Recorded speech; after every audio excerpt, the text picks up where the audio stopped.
All right. Hi, everyone. Thanks for your patience. We had some technology issues. We've got that sorted.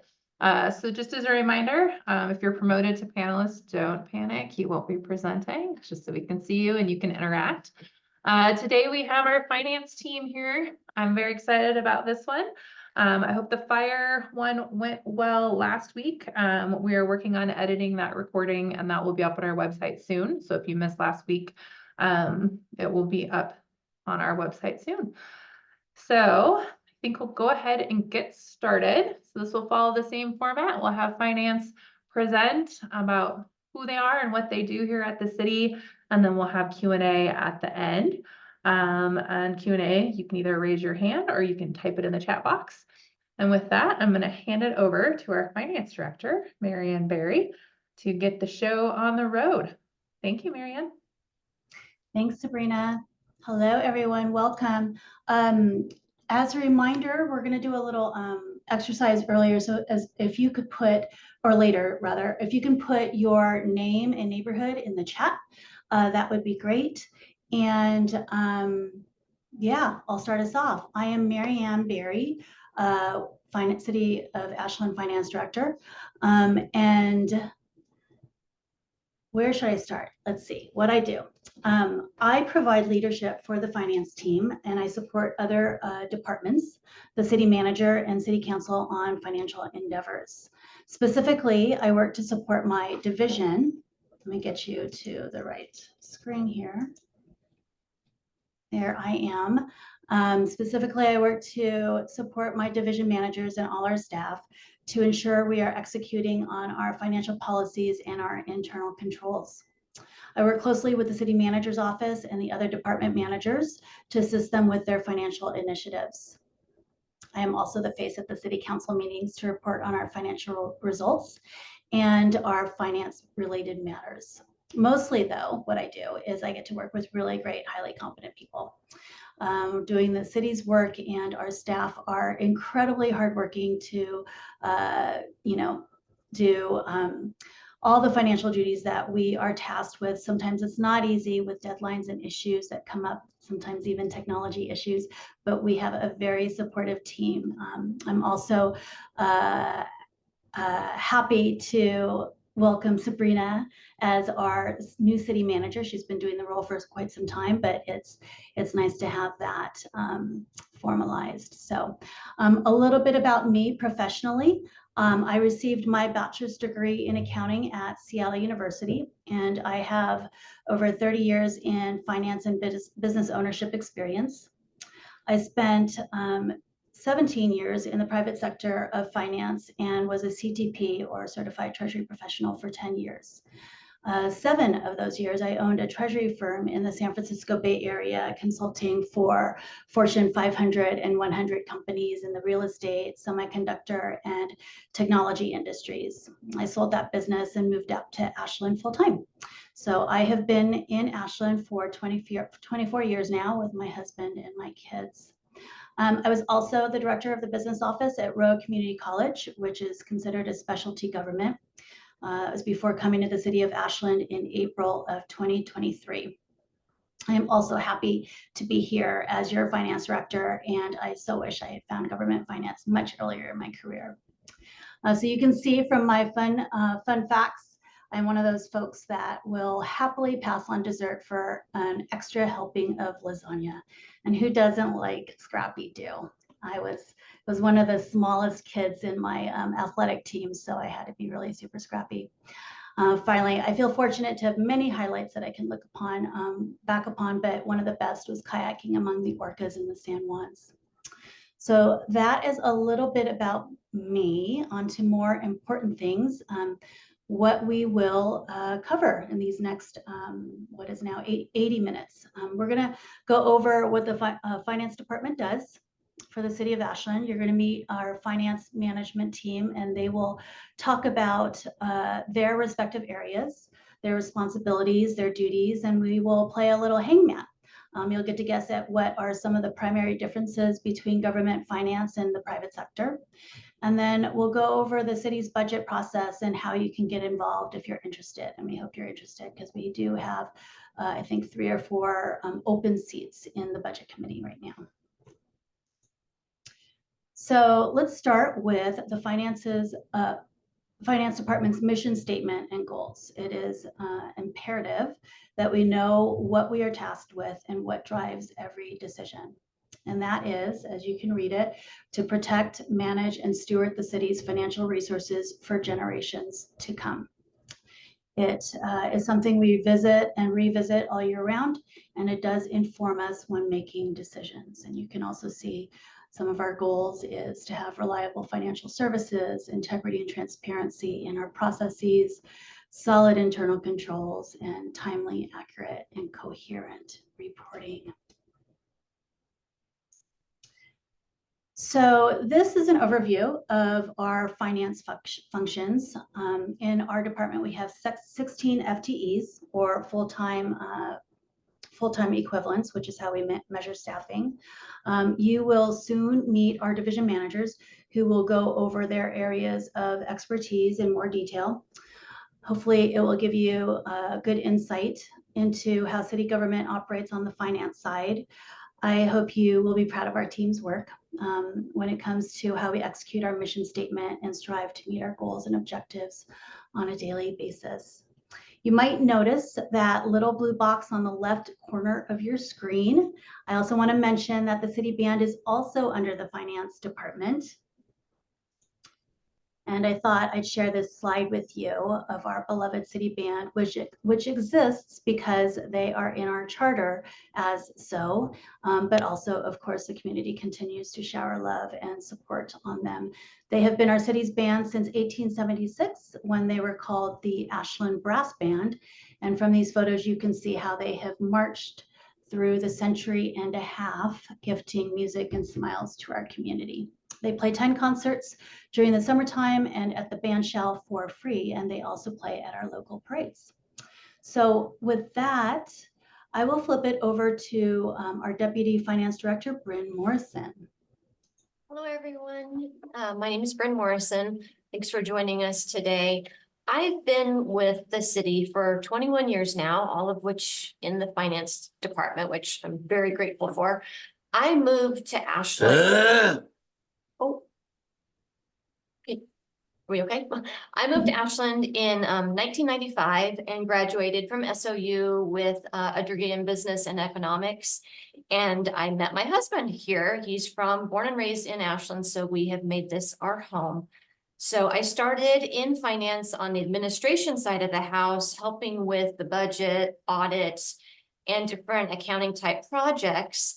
And then I moved over to utility billing and was there for 8 years. And now I'm back to the other side of the house, back again, more administration. I still oversee utility billing, but I also oversee the budget process. I support all of our internal departments as well as all of our finance staff. Some fun facts about me. During college, for 2 years, I worked at a processing plant in Ketchikan, Alaska, working with salmon and akura, which are salmon eggs. I love dogs. I will always have dog in my life. The bigger, the better. And our current dog is an English Mastiff, 180 pounds. He's giant. So been a lifelong duck fan. And I have one son who recently graduated from U of O and one that's at Oregon State now in the engineering program. So we've got a house divided. So there's Puddles and Benny as the little picture down below with my family on the right-hand side.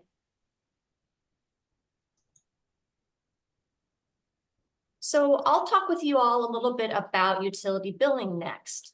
So as you can see on your screen, the division's primary responsibility is utilities administration for water, electric, sewer, and internet.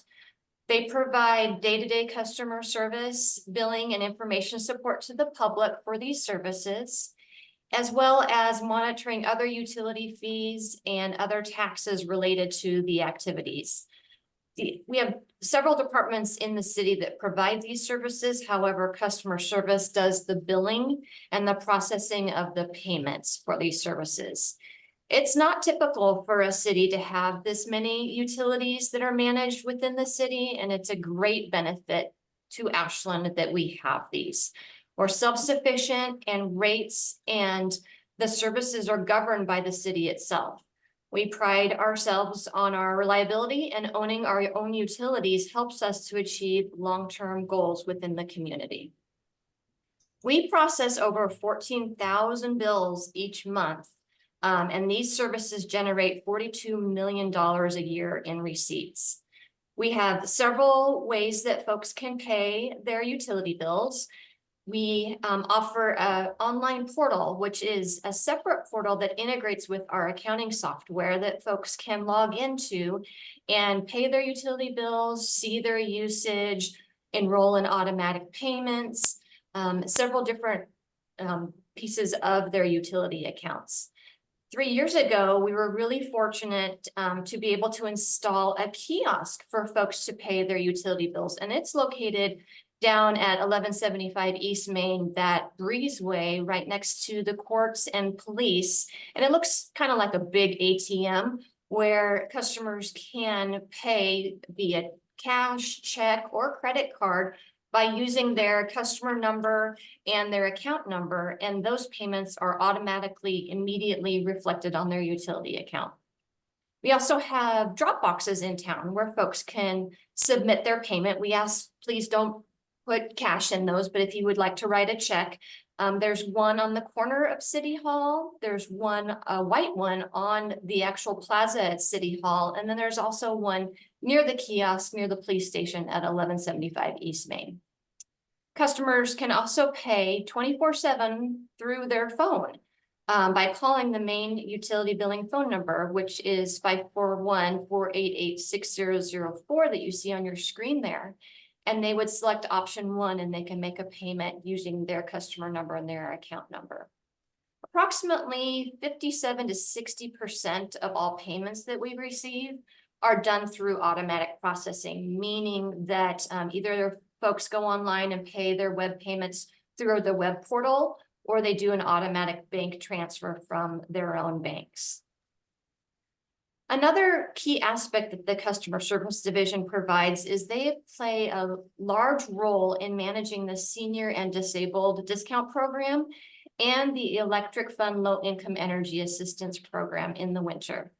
In the prior fiscal year, 517 households were assisted with either an ongoing commitment due to their age or disability or short-term support to pay their winter bills.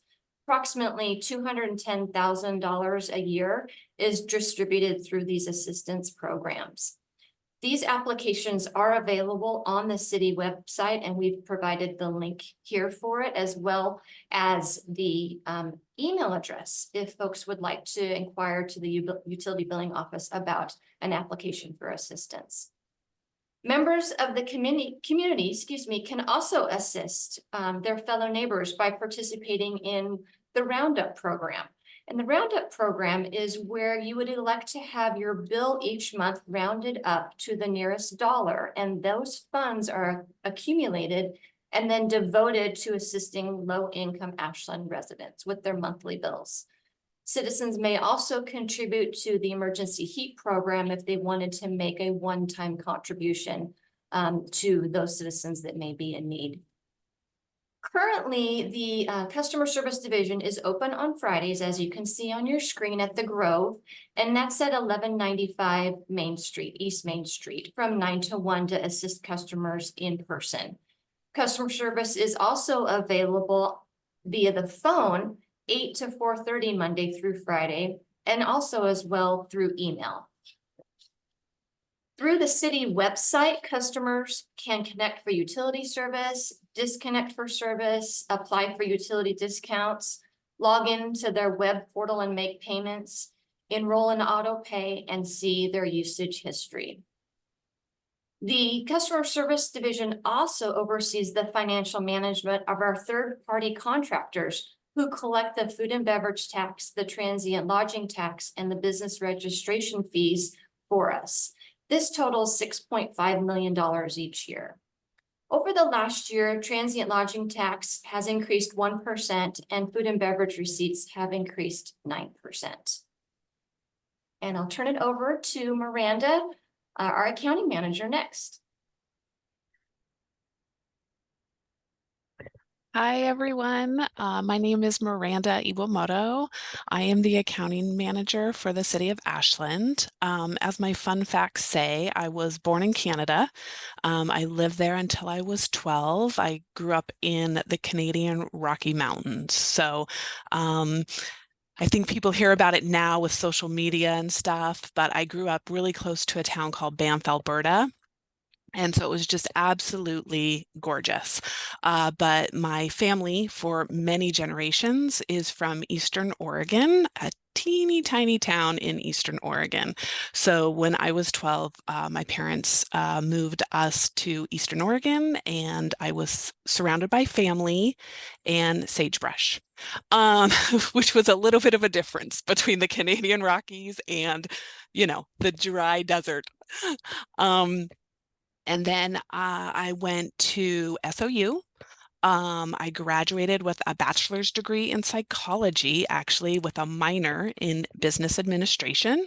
And I met my husband at SOU. So he happened to be from Hawaii. And obviously, our favorite family snack is Spam musubi, which is, if you know anything about Hawaii, you know that that's the snack food of the islands. So yeah, so let's see, what else can I tell you? I've been with the city for 18 years. I started in payroll and moved my way up. Of the last 18 years, I've been the accountant or the senior accountant for 15 of those years, and recently moved up into the accounting manager role. My role as the accounting manager is to manage accounts payable, general billing, and the general accounting general ledger. So accounts payable pays all the bills for the entire city. So everything that anyone in the city buys goes through our office. So there is never a shortage of work. We have 2 wonderful employees who do our AP for us. And like I said, the volume is absolutely enormous. They have a weekly check run every week of the year. And we do checks on Thursdays. They get mailed out on Fridays. So we average about 200 invoices a week, and that turns into about 150 checks that need to be processed and sent out. Obviously, we have certain vendors that are getting multiple invoices. And then we also do general billing. So we have points of sale all over the city of Ashland, whether that's courts, whether that's, golf, if anybody's, playing around a golf. We have the ice rink, we have pool. Of course, our largest point of sale is utility billing. But then we also have just general billing, which those are the just larger miscellaneous items that don't fit into those other categories. So for instance, let me see, we run the property taxes through GB, all the cemetery invoices. If you don't know, we have 3 cemeteries at the City of Ashland. We have Mountain View Cemetery, we have Ashland Street Cemetery, which is right there by Safeway, and our oldest and our smallest cemetery is actually Hargadine Cemetery, which is up on Sheridan Street. And if you've never been there, you should check it out. It's kind of a sweet little cemetery. But anyway, so we run that through GB. We run grants. All the grants that the city has go through our general billing, as well as the state revenues that come in. So, as a local government jurisdiction, we get a part of the state revenues. Liquor tax, cigarette tax, marijuana tax. So all of those big ticket items come through our office. So the volume isn't as high as accounts payable, but the magnitude of money is equal. So we do that. And then we also have our general accounting portion of our office. So we have 2 accountants, and their main job is to reconcile the bank accounts and balance all of our assets and liabilities. So for internal controls, we switch the accountants out every other month. You know, you don't want that same person balancing every month. So we have to start with the cash reconciliation. And we balance the money in every single fund. And we currently have 23 funds to all of the money in our bank accounts, which kind of leads me into a little bit. I just want to touch base about fund accounting here, just a tiny bit, which is that each fund, so we have 23 funds, and each one of those funds needs to essentially have their own set of books. You do not ever want to mix money. I think that people kind of have this impression that we just have one big pot of money and everyone can just take from it. And that is not how it works at all. We have different funds and you have to stay within your fund. I always joke that it's like having a large family with lots of brothers and sisters. And, you know, just because one brother is a doctor and the other brother is a teacher, you know, the teacher still has to live within their budget and the doctor still gets to live within his budget. And the teacher doesn't get to borrow from the doctor, you know, unless maybe the parents, AKA city council, say it's okay. So that's just something to remember. So when they do their cash reconciliation, they make sure that cash in every single one of those funds balances to all of the money that we have in the bank accounts. And we have millions of dollars in our bank account. It averages right now at around $77 million. So they have to do that. Our 2 accountants have to do that by the 10th working day of the following month. And it has to be to the penny. I did it for 15 years. And I will tell you that one time I was off 10 cents and I actually had to redo the whole thing. So we're pretty strict about it. And that's because when you balance cash is the foundation for every other asset and liability in the city of Ashland. So it's just like a house. And if your foundation has cracks in it, then that's not, your house isn't going to be sturdy.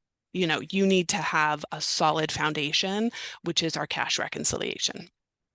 So that gets done, like I said, by the 10th working day. And then they also, let me see,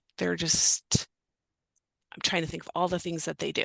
So the accounts make sure our internal charges are allocated properly every month. They calculate our internal franchise fees. Electric pays 10% right now. Water and wastewater are paying 8%. Those monies go into the general fund. The accountants are also tasked with tracking our CIP, which is our construction and process. They do the fixed assets, and we all do a bulk of the annual audit work. We have an annual audit every year, even though we're on a biennium budget. So we have an interim audit in the spring, and then we have our actual audit in the fall. So yeah, I think that sums up our accounting division. Thanks, Miranda. You're the right person for the accounting manager job, balancing penny. I love it. I will also say in the many, many companies that I've worked with and for, companies don't always balance and reconcile their cash accounts prior to closing. And it was really great to see from an internal control standpoint that the City of Ashland does, because that's where we catch a lot of our errors. So anyway, thank you, Miranda. She's going to be back again to talk about the difference between general fund and enterprise funds. We're going to go to the next division, which is finance manager division, or the finance manager, and her responsibilities. This is Dana. Meet Dana Mason. She's not here today because she has a family emergency. So you get me. I am Dana today. And it's actually kind of hard to be Dana because she is one of the most peppiest and positive, hardworking audit finance managers I've ever had the good fortune to work with. She manages our annual audit process, procurement, and payroll. First, regarding the audit process, first of all, we have many audits. The main audit is really the annual financial audit of our financial statements. Miranda mentioned the single audit, which also manages our federal programs over $750,000.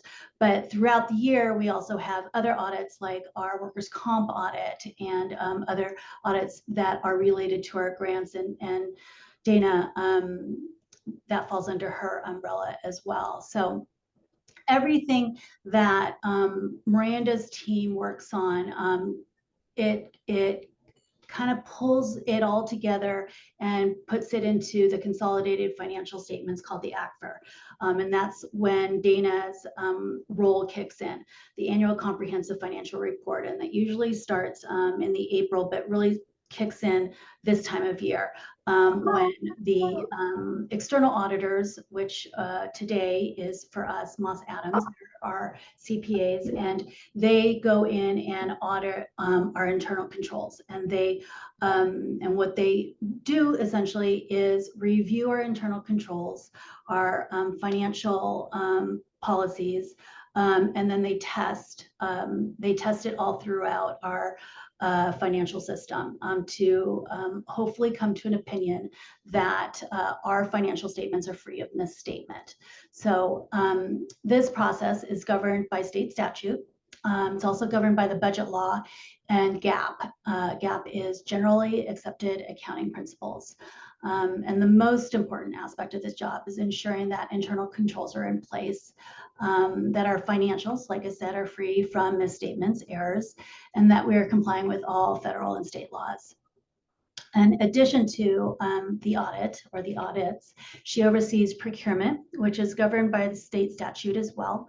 Procurement is a little different than accounts payable in that it is driven by laws that dictate how the city can contract out for goods and services. So it's based on ensuring that the public funds of the government are being expended in the most fair and cost-effective way. Meaning, as an example, that we're not giving government contracts out to our friends or neighbors, but that it actually goes through a very standard, thoughtful, and sometimes intensive process to award government contracts. So that is under Dana's team works on that. She used to be a Washington state auditor, so she has a keen eye for ensuring that we are following public procurement law. Finally, though, she is also overseeing payroll, which is done for 260 plus employees, and it is no small task to do. All our divisions are lean, and I would say probably all our departments are pretty lean, and this one is no exception. We have one person doing all the audit work with other financial responsibilities, one person doing payroll, and one person doing procurement with other financial duties as well, like managing the parking program. The parking program is also under this umbrella. Let's see. I also just will mention that this past year we have worked really hard to provide cross coverage between our staff and our divisions using technology to automate many of those tasks. And that just ensures we are covered appropriately during vacations or illness or when normal attrition happens. So, okay, it's time for Hangman. So the next slide, we're going to test your knowledge thus far with a little speed Hangman. So for those of you who want to participate, strongly encourage it. Come up to your keyboard and we will, let me click it over to the next slide. We will slowly have letters appear. And if you know the answer, go ahead and type it in the chat. we're answering in the next few slides, what are the main differences between government finance and the private sector? So as we start this, the letters will slowly appear. And feel free to type in the answer if you know it. Or you can wait, your choice. Again, this is one of the main differences between government, finance, and the private sector. This distinction gets to the very core of how we do anything in finance. So I think we're stuck there. Okay. It's why we exist at the city. So public funds, that is one of the main reasons. Miranda might have a little bit more to say about that. Kick it over to you, Miranda. Yeah, absolutely. So I think it's just super important to always remember that we are stewards of public funds, and that is responsibility that everyone in our department takes very seriously. It is not money that we can be frivolous with. We need to be accountable for all of it, and very transparent with everything that we do.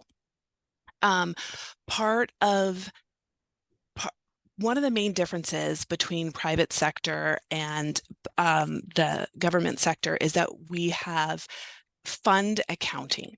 So in fund accounting, we have different types of financial reports. So for instance, in the in the private sector, you have balance sheets and profit and losses, but in the public sector, or I should say the government sector and the nonprofit, you have a statement of net position rather than the balance sheet, and then the statement of revenues and expenditures or expenses rather than the profit and loss. And what it really comes down to is all of the different funds and keeping those monies separate. And so there are three types of funds in government. They're governmental funds, there's proprietary funds, and there's fiduciary funds. The City of Ashland doesn't have any fiduciary funds. We only have governmental and proprietary. And then within both governmental and proprietary, we break it down even farther. So under governmental, that's where you're going to find what most people think of when they think of city government. That's where you're going to find the general fund. Okay, so the general fund is the fund that is for the good of the community. Within the general fund, you're going to find police, you're going to find fire, you're going to find parks, you're going to find building and planning, you'll find courts, you'll find cemetery, things that are supported mainly with grants and taxes. Those are governmental funds. Also, some different types of governmental funds are special revenue funds. Our street fund is a special revenue fund. Our airport fund is a special revenue fund. You also always have a capital improvements fund and a debt service fund within your governmental funds. The other type of funds that we have at the City of Ashland are our proprietary funds. And then within proprietary, you have two types. You have enterprise funds and you have internal service funds. At the City of Ashland, we have five enterprise funds, and that is our water, wastewater, storm drain, electric, and our telecommunications. And so those are different in that they are run more like a business and they are supported by their rates and fees. However, unlike the private sector, the goal is not to make a profit. The goal is to cover their expenses. And I think that that's just really a key point to make, that it's not the goal of the electric department to be making, a profit off of the City of Ashland citizens and utilities. It is their goal to cover their costs. And we buy, I can tell you, since, I manage accounts payable, we buy our electricity wholesale, or the majority of it wholesale from BPA. And that's an enormous bill that we pay every single month. So just to kind of give you, different ideas between the different funds, and the goal of those funds is not to make a profit, it's to provide a service to the community. So, yeah. That's great. Well put, Miranda. Okay, the next hangman exercise coming up. Let me tee it up here for you. So the letters will slowly start to appear. Feel free to type in the word if you guess it.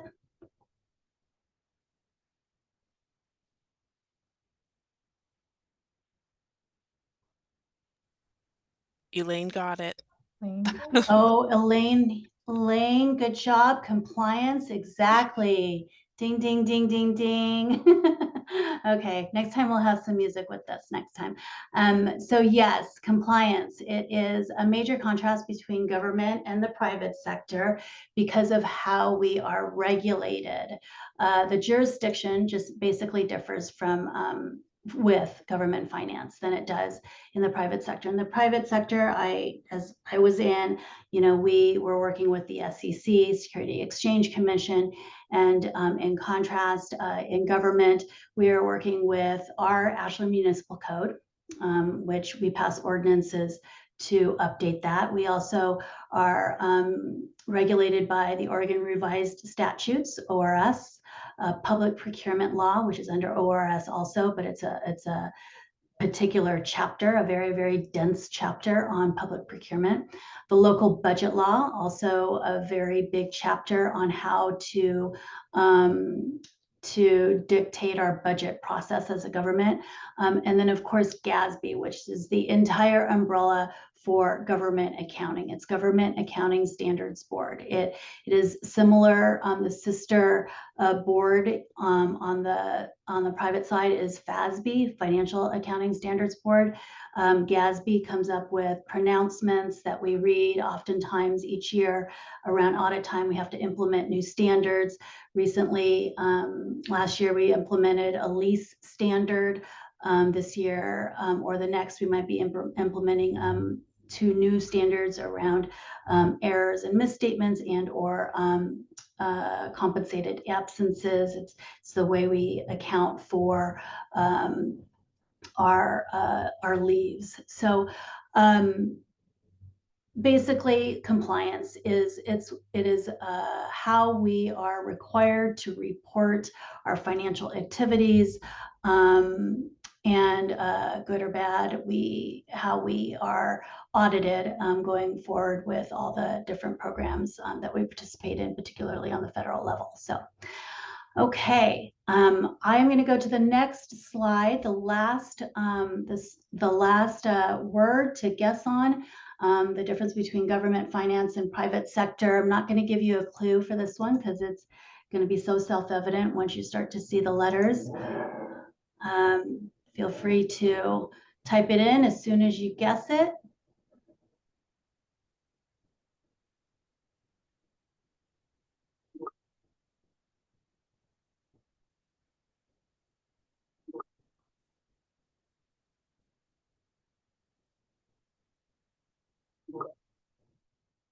There it is, the budget process. It's a big, big process with any government, and worth its own slide, and we'll focus on this in a little bit more depth.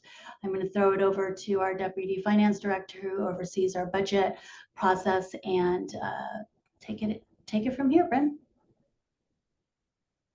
Great. So Marianne, would you mind? There we go. Okay, so here is a lot of information, but I'll kind of make it a little bit more simpler. The budget process is a big process, but what it is we're on a biennial budget, meaning that we do it once every 2 years. And these are the steps along the right-hand side that shows you in the months, all of the effort that is put into it. However, we are monitoring the budgets and we are thinking about our budgets, preparing our budgets throughout the whole biennium, which it allows us time to focus on our long-term planning. So oftentimes particular spending may carry over from one year to the next, and that makes it helpful that we are on a biennial budget. It assists us with predictability and forecasting when we have 2 years to be able to implement the budget. It makes the time more efficient as well. And we, all of our staff at the city, it takes all of our efforts, and we all take a lot of tremendous value and work in preparing the budget. We have what's called our off year, or our odd year, some folks say. The mayor and council sets goals and priorities for the upcoming budget cycle.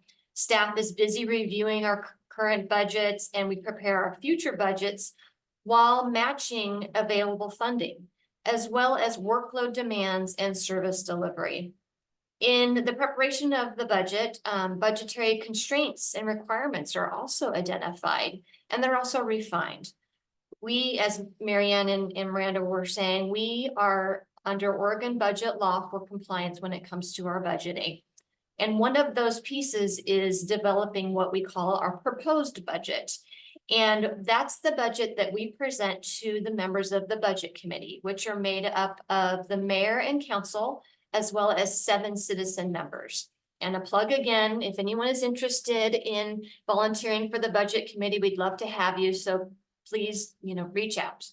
The capital improvement plan is also a big part of the budget process, and that can fluctuate from biennium to biennium based upon capital projects and maintenance needs. Miranda talked a little bit about our construction and process. So it's, we have these large capital improvement programs that don't fit nicely into just a 2-year bucket. Gosh, I bet, all the departments that work on them wish they would and be completed that quickly, but there are years-long processes for those capital improvement plans.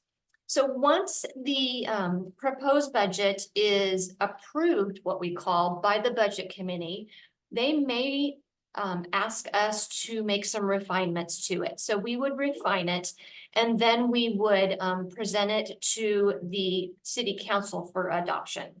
The city council holds a hearing to adopt the budget through resolutions that qualify us, and we are accepting of those state revenue funds. That's the liquor tax, the cigarette tax that Miranda was talking about earlier. It also sets the property tax rate and sets the appropriation level for how we use those funds, how we spend those funds. The adopted budget goes into effect July 1st, and then it is not completed. That biennium budget then ends June 30th of the second year of the biennium. The current budget we're in right now was adopted at $385 million, and that's for 2 years. It includes almost $200,000 of operating expense and $130,000 worth of capital expenses.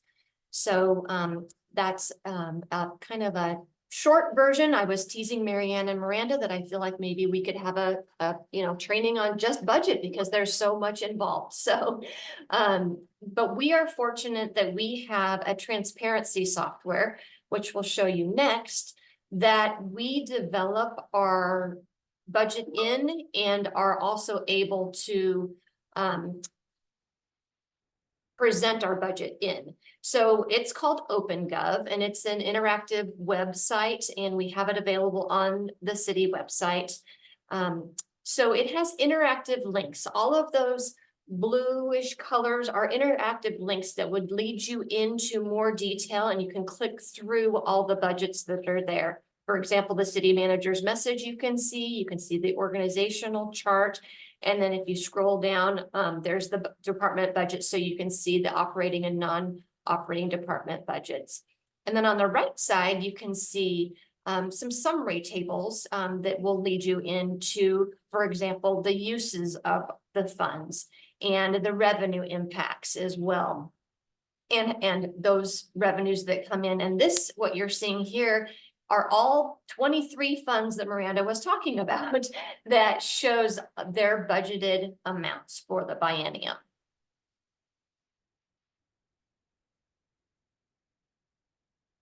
On the next slide, we have some important web links to show everyone that are real helpful to kind of help you navigate through all of these programs that we talked about today. And please consider applying for the budget committee. We'd appreciate it.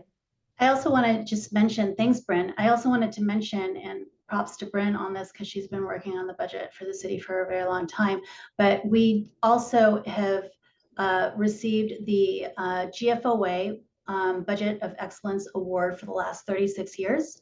That is, GFOA is a professional body that also lobbies for municipal governments, municipal finance entities, but it stands for the Government Finance Officers Association.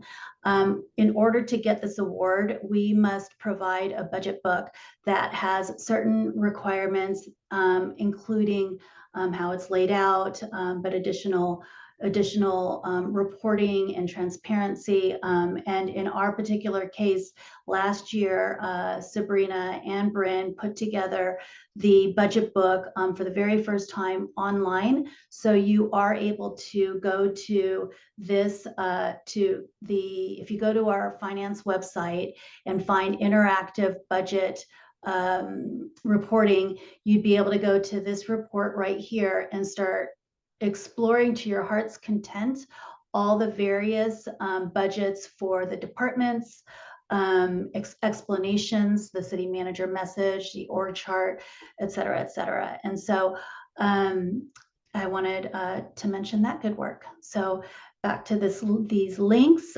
Yes, here are all the links that you can access that finance oversees.